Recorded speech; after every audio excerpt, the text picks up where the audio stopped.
Encore plus beau, encore plus poétique, encore plus épique, Le Retour du Roi est certainement pour moi le meilleur troisième opus de toutes les sagas cinématographiques confondues.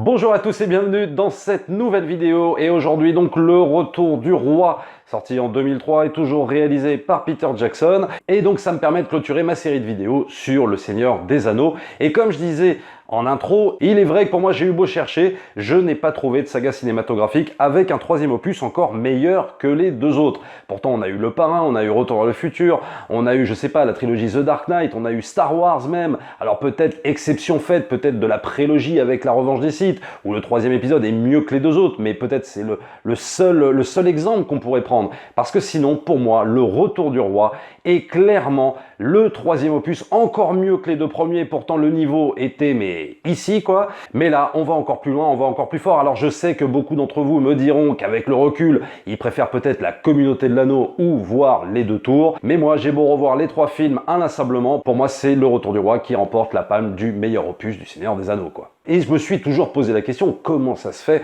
que ce troisième opus est si réussi? Tout simplement parce que là, Peter Jackson ne se repose pas sur ses acquis, c'est-à-dire qu'on avait l'épisode de transition, l'épisode où on a énormément de nœuds dramatiques qui sont mis en place parce que c'est le deuxième opus, donc dans Les Deux Tours, mais le truc c'est que dans le troisième, donc Le Retour du Roi, il va rajouter du conflit à du conflit, alors que normalement dans un troisième opus, et c'est peut-être pour ça qu'en général ils sont un petit peu en dessous, on est là pour résoudre ce qui a été mis en place dans le second. On peut rajouter quelques péripéties, mais on ne rajoute pas des péripéties ou des conflits majeurs. Et là, c'est ce que va faire Peter Jackson, c'est-à-dire que dans Le Retour du Roi, il va rajouter des conflits majeurs, il va même rajouter des choses qu'on aurait pu attendre dans Les Deux Tours. Par exemple, la fameuse scission entre Frodon et Sam qu'on aurait pu, oui, voir dans Les Deux Tours, et pas forcément dans ce troisième opus où tout est censé se résoudre. Et là, en fait, Peter Jackson nous montre qu'il va faire planer un sentiment d'incertitude sur ce fameux Retour du Roi, et qu'on ne sera jamais en sécurité, nous spectateurs, qu'on va évidemment en prendre plein la gueule niveau magie, niveau décor incroyable, production design et j'en passe. Mais il est clair que scénaristiquement, on crée encore plus de conflits que dans La Communauté de l'Anneau ou que dans Les Deux Tours. Et c'est en ce sens-là que je pense que Peter Jackson ne se repose pas en fait sur ses acquis. Et peut-être qu'à ce niveau-là, Le Retour du Roi va peut-être constituer même un trop-plein d'intrigues, mais elles sont tellement bien gérées que ça passe nickel. Et donc Peter Jackson instaure ce climat extrêmement pesant sur Le Retour du Roi. Alors je fais une exception pour ceux qui avaient lu le bouquin et donc qui savaient à peu près à quoi s'attendre, mais il faut voir qu'aussi quand même une bonne partie du public n'avait pas forcément lu les romans de Tolkien. Et il est clair que plus on avance dans le film, plus on se demande si nos héros vont vraiment s'en sortir. Et ce sentiment d'incertitude, il est renforcé avec plusieurs scènes. Je pense par exemple avec la scène de l'Armée des Morts, qui ne dure pas 2-3 minutes et qui n'est même pas un événement majeur, si tu veux, dans Le Retour du Roi, parce qu'il y a des scènes bien plus importantes. Mais tu vois, par exemple, ce genre de scène, il va étirer ce genre de scène pour continuer à nous plonger dans ce climat d'incertitude. Vont-ils arriver à convaincre cette Armée des Morts? C'est franchement pas gagné. Ils vont vraiment galérer. Oui, l'Armée des Morts va avoir son importance à jouer dans la bataille de Minas Tirith et Peter Jackson va l'étirer pour créer du suspense, pour créer du conflit, pour jamais résoudre les choses facilement. Come, Master.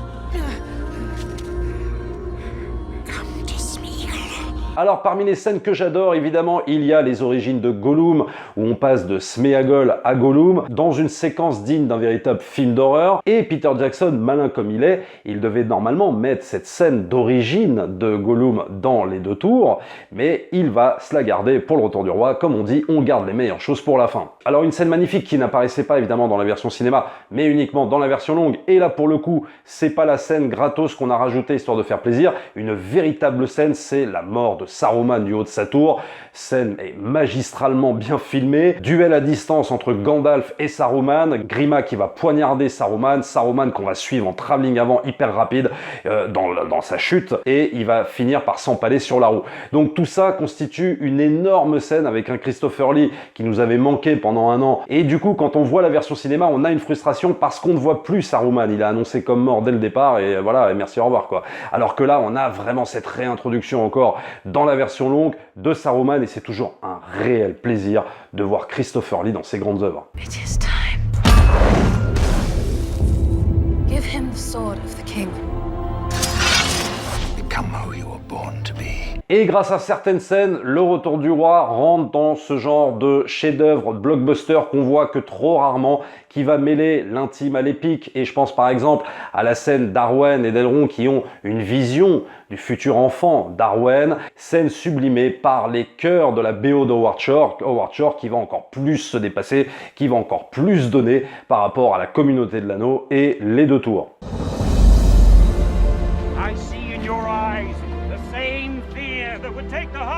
Alors il y a également l'introduction de Minas Tirith. Minas Tirith, cette espèce de Mont Saint-Michel en 1000 fois plus dingue. Et cette façon dont Peter Jackson va nous introduire Minas Tirith, qui va constituer le cœur du film du Retour du Roi, la façon dont il va faire tournoyer sa caméra autour de Minas Tirith, la façon dont Gandalf va arpenter Minas Tirith et tout ça, c'est beau, c'est épique, on n'arrive même plus à qualifier ça avec des mots quand on le voit au cinéma, c'est une gifle, mais alors monstrueuse. I cannot protect you anymore. Alors comme dans la précédente vidéo sur les deux tours, on va pas raconter la bataille de Minas Tirith, hein, je l'avais pas fait pour le gouffre de Helm, là aussi ça servira à rien, mais pour moi, cette bataille est encore mieux que celle du gouffre de Helm, bien mieux réalisée, bien plus lisible encore, avec les olifants, il y en a mais partout. C'est une de ces batailles les plus épiques que j'ai pu voir au cinéma et va se glisser notamment dans ce genre de séquence des scènes invraisemblables. Par exemple, je pense à la fameuse scène entre Gandalf et Pippin et où tu as un Gandalf qui va lui expliquer que la mort est un autre chemin. Et là, toi, tu regardes Gandalf et tu te dis « Ok, je signe avec toi, je veux bien mourir avec toi, il n'y a aucun problème. » La mort n'est qu'un autre chemin qu'il nous faut tous prendre. Cette façon dont Ian McKellen va jouer son personnage à ce moment-là, cette espèce de visage bienveillant qui rassurerait presque, et à limite, oui, je te dis, envie de le suivre dans la mort, quoi, avec lui, il n'y a pas de problème. Et effectivement, il y a tout un tas d'autres plans extraordinaires, je pense par exemple au plan vertigineux près de Minas Morgul, c'est la caméra de Peter Jackson se balade, Peter Jackson fait absolument ce qu'il veut avec sa caméra, c'est un véritable magicien, et pour moi, la meilleure scène du film, et oui, j'ose le dire, pour moi c'est celle avec Arachné, parce qu'elle va se dérouler en 3 temps. Le premier temps, on va explorer l'antre d'Arachné, où là, la musique d'Howard Shore va aller flirter carrément avec la musique de Bernard Herrmann. Alors, pour ceux qui ne savent pas, Bernard Herrmann, c'est le compositeur qui a beaucoup travaillé avec Alfred Hitchcock. Et là, on va avoir carrément des sonorités très stridentes, très Hitchcockiennes même, très hermanniennes bien sûr. Et tout ça sans nous montrer encore Arachné, juste en nous montrant ses proies, la caverne et tout ça, c'est juste magistral. Le deuxième temps de cette scène va être aussi très fort, puisqu'on va voir Arachné de manière beaucoup plus frontale là cette fois-ci. C'est pas là où elle va me faire le plus flipper, c'est pas là où elle va le plus m'impressionner, même si c'est vrai que niveau CGI ça envoie du bois, mais alors très très fort. Mais le truc c'est que je vais être plus impressionné finalement par la perfidie de Gollum dans cette scène, qui va renforcer l'aspect dramatique et surtout la menace sur Frodon. Et là où Arachné va vraiment m'impressionner, va vraiment me faire flipper, c'est ce troisième temps où tu retrouves donc en contre-plongée Arachné bougeant au-dessus de Frodon, et lui Frodon ne voyant rien du tout, et t'as un plan mais invraisemblable de contre-plongée où Peter Jackson filme Frodon quasiment en amorce avec une Arachné qui est au-dessus de lui comme ça, totalement menaçante, et tu dis c'est sûr qu'elle va te choper, et le tout évidemment sans musique, juste avec le bruit ambiant, et la conclusion de ça c'est que tu vois le dard en gros plan et hop, Frodon se fait totalement choper. Le truc que je pourrais reprocher à cette scène, c'est peut-être de ne pas avoir laissé l'incertitude planer sur le sort de Frodon, c'est-à-dire que moi j'aurais pas fait intervenir Sam tout de suite pour le sauver, j'aurais attendu un petit peu, j'aurais joué un petit peu avec les nerfs du spectateur, qu'est-ce qui va arriver à Frodon, est-ce qu'il est pas mort, ça y est c'est fini quoi, et j'aurais peut-être pas laissé tout de suite Sam intervenir, mais bon, la scène est très très bien comme elle est, j'ai vraiment rien à dire dessus, c'est juste voilà, ce petit reproche, un peu voilà, ce petit chipotage sur cette scène là, mais sinon voilà quoi, y a rien à dire. Whatever happens, stay with me. This day, we fight! Et puis on en arrive quasiment à la fin de ce fameux retour du roi, donc avec un montage quasi alternatif entre les séquences de Sam et Frodon sur la montagne du destin et Aragorn motivant ses troupes et qui nous sort un pour Frodon qui va vraiment rester pour le coup là dans l'histoire du cinéma. Viggo Mortensen joue à fond son rôle avec son petit sourire teinté d'espoir et hop c'est parti, on fonce dans la bataille et en plus on nous rajoute encore des séquences qui vont rester dans l'histoire du cinéma et je pense évidemment à la scène sur la montagne du destin où Sam doit vraiment motiver tant bien que mal un Frodon qui est de plus en plus crevé, complètement perverti par l'anneau. Sam essaye de le faire revenir en lui parlant de la comté, en lui parlant des tas de choses, mais Frodon n'y est plus du tout et j'ai toujours eu cette impression que ce qui poussait Sam en fait à soulever Frodon et à le ramener au cœur de la montagne du destin, c'était bien plus en fait que l'anneau, que la quête de l'anneau, que même peut-être les méfaits de Sauron, c'est de ne pas perdre l'âme de Frodon, l'âme de son ami. Et on sent bien vraiment une amitié extrêmement forte. Et donc, encore une fois, on a l'intime qui se mêle à l'épique. On a vraiment l'impression d'un périple d'une vie.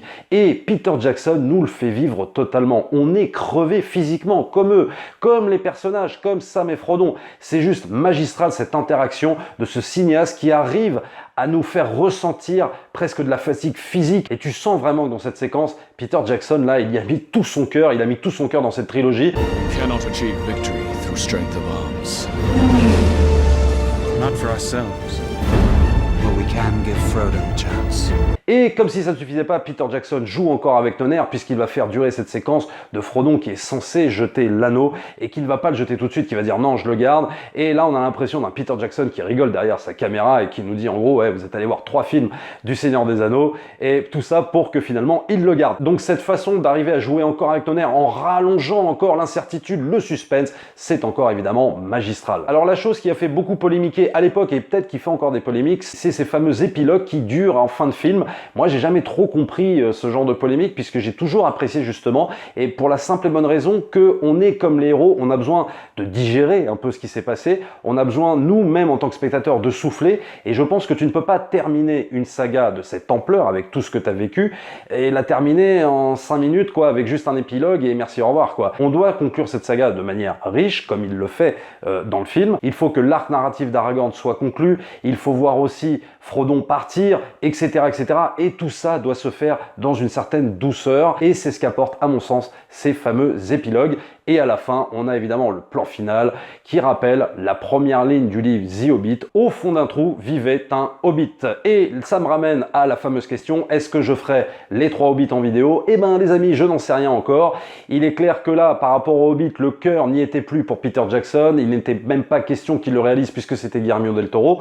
Et même s'il y a de la qualité évidemment dans les 3 films, le Hobbit, on sent bien que Peter Jackson ne met pas autant de cœur, qu'il le fait un peu histoire de le faire, mais on aura peut-être l'occasion d'en reparler en vidéo. Donc le film gagnera autant d'Oscars qu'un Bénur, succès totalement mérité, et c'est là où, quand moi je parlais de Cecil B2000 dans la première vidéo, bah clairement là Peter Jackson, on peut le ranger oui aux côtés d'un Cecil B2000, on peut le ranger aux côtés d'un William Wyler pour Ben-Hur, d'un James Cameron pour Titanic sans problème. Il mérite là vraiment de rentrer dans l'histoire du cinéma. Quand tu as fait cette saga, quand tu as fait Le Retour du Roi, et surtout Le Retour du Roi pour moi, mérite amplement tous ces prix, tous ces Oscars.